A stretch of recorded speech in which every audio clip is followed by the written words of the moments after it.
दोस्तों 10 सबसे शक्तिशाली धनुर्धर जिनकी शक्ति के आगे देवता भी नतमस्तक हो जाते थे। पौराणिक काल में धन और तो बहुत हुए थे, लेकिन एक ऐसा भी धन और धड़ था जिसे देखकर खुद भगवान श्री कृष्ण भी भयभीत हो गए थे। एक ऐसा भी धन और धड़ था जो अपने बाणों से समुद्र को भी सुखा देता था। और एक ऐसा भी और था जो क्षण भर में पूरी सृष्टि का विनाश कर सकता था। सबके पास थे एक से बढ़कर एक दिव्य अस्त्र, लेकिन सर्वश्रेष्ठ तो सर्वश्रेष्ठ ही होता है। आखिर कौन था सर्वश्रेष्ठ धनुर्धर? अर्जुन सर्वश्रेष्ठ था। नहीं, क्या गण सर्वश्रेष्ठ था? नहीं, आप जितना भी सोच लो अंदाजा नहीं लगा पाएंगे कि कौन थे पौराणिक काल के सबसे सर्वश्रेष्ठ धनुर्धर। उसके जैसा धनुर्धर आज तक नहीं कभी हुआ है और ना ही कभी होगा। तो आइए जानते हैं प्राचीन भारत के 10 सबसे शक्तिशाली धन और घरों के बारे में। पहले सबसे कमजोर योद्धा से शुरू करेंगे और उसके बाद सबसे शक्तिशाली धन और के बारे में। 200 नंबर 10 पर है द्रोणाचार्य। जब महेंद्र पर्वत पर भगवान परशुराम अपना सब कुछ ब्राह्मण को दान कर रहे थे, तब द्रोणाचार्य उनके पास पहुंचते हैं और उनसे संपूर्ण दिव्य अस्त्रों का ज्ञान प्राप्त करते हैं। उन्होंने ही कौरव और पांडवों को शस्त्र चलाना सिखाया था। कुरुक्षेत्र के युद्ध में भीष्म के बाद द्रोण कौरवों के सेनापति बने थे। उन्होंने अपनी रणनीति से पांडव का भारी विध्वंस किया था। युद्ध के दौरान दोनों ने जो चक्रव्यूह बनाया था उसमें फंसकर ही वीर अभिमन्यु मारे गए थे। जब तक उनके हाथ में शस्त्र था और उन्हें परास्त करना असंभव था, इसलिए पांडव छल से उनको मारने के लिए विवश हो गए थे। नंबर 9 पर हैं अर्जुन। गुरु द्रोण की दृष्टि में अर्जुन थे सर्वश्रेष्ठ धनुर्धर। दोनों चार ने अर्जुन को अपने सारे अस्त्रों का ज्ञान दिया था। अर्जुन के धनुष की टंकार से ही दुश्मन और अधमरे से हो जाते थे। अर्जुन के पास देवताओं के सारे दिव्यास्त्र थे। यहाँ तक कि महादेव को प्रसन्न करके अर्जुन ने पाशुपतास्त्र तक प्राप्त कर लिया था। अर्जुन दोनों हाथों से बाण चला सकते थे, इसलिए उन्हें सब्यसाची कहा जाता है। द्रौपदी के स्वयंवर में गण को छोड़कर सभी धनुर्धर जहां विफल हो गए थे, वहां अर्जुन ने बहुत ही आसानी से लक्ष्य को भेद दिया था। खांडव वन में अर्जुन ने देवराज इंद्र को परास्त कर दिया था। जिन निर्वात कवच राक्षसों को रावण भी हैरान नहीं पाया था, उन्हें अर्जुन ने परास्त कर दिया। नंबर 8 पर है भीषण। दोस्तों, भीष्म गंगा माता के पुत्र थे।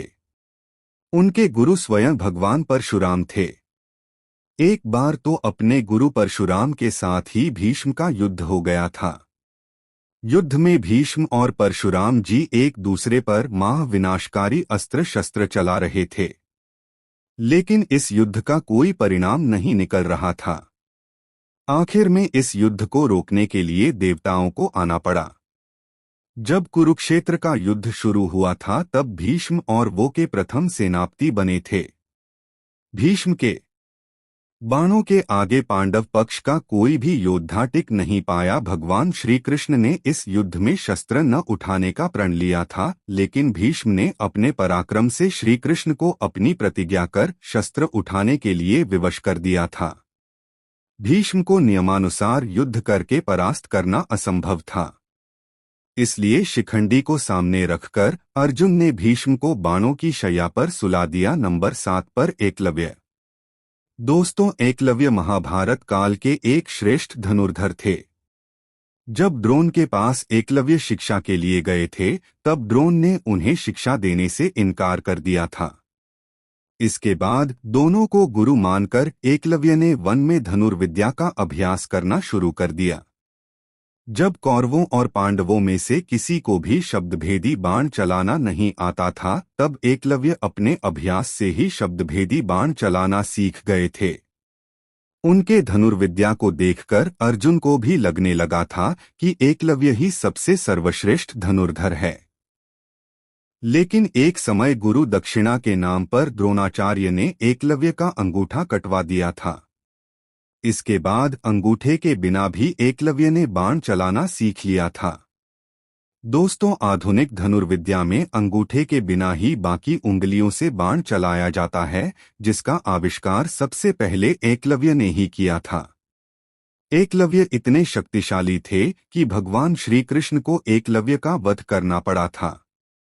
एकलव्य के बारे में भगवान श्री कृष्ण ने कहा था, अगर एकलव्य का अंगूठा न करता होता तो एकलव्य दूसरा परशुराम बनकर जंगल में घूमता रहता। तब दानव, राक्षस, नाग, देवता कोई भी उसको परास्त नहीं कर पाता। कोई मनुष्य तो उसके सामने खड़ा भी नहीं हो पाता। भगवान श्री कृष्ण ने जिस धन और धड़ की तुलना भगवान परशुराम जी से की हो, वह कितने शक्तिशाली होंगे आप सोच सकते हैं। नंबर 6 पर है बर्फबारी। दोस्तों, बर्बरीक घटोत्कच के पुत्र थे। उनके पास ऐसे 3 बाण थे जिसके सहारे वह पल भर में कुरुक्षेत्र के युद्ध को खत्म कर सकते थे।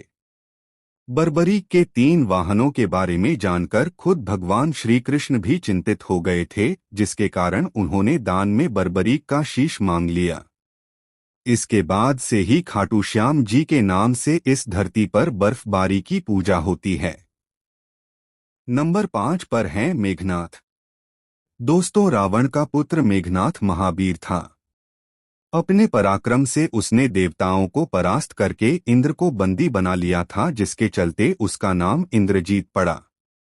उसके पास ब्रह्मास्त्र, वैश्य, शूद्र और पाशुपतास्त्र, इन तीनों शस्त्र का ज्ञान था। लक्ष्मण जी के साथ युद्ध के दौरान उसने लक्ष्मण जी पर ब्रह्मास्त्र, वैष्णव राष्ट्र और पाशुपतास्त्र चलाया था। लक्ष्मण जी के सामने ब्रह्मास्त्र निषेध हो गया था। वैष्णव राष्ट्र और पाशुपतास्त्र लक्ष्मण जी को प्रणाम करके लौट गया। लेकिन युद्ध के दौरान एक समय उसने लक्ष्मण जी को मूर्छित कर दिया था। अपनी नाक बांस से मेघनाथ ने भगवान श्री राम और लक्ष्मण जी को जकड़ लिया था। मेघनाथ रामायण काल के एकमात्र योद्धा है जिसे अति महारथी कहा गया। नंबर 4 पर है लक्ष्मण जी। दोस्तों, शेषनाग के अवतार लक्ष्मण जी महापराक्रमी थे।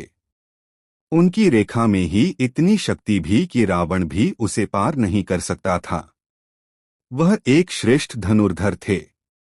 रावण के महाबलशाली पुत्र इंद्र को परास्त करने वाले इंद्रजीत का वध वही कर सकता था जो 14 साल तक सोया न हो, जिसने 14 वर्ष तक किसी स्त्री का मुख न देखा हो, जिसने 14 साल तक भोजन न किया हो, और वो कोई और नहीं लक्ष्मण जी ही थे, और उन्होंने ही मेघनाथ का वध किया था।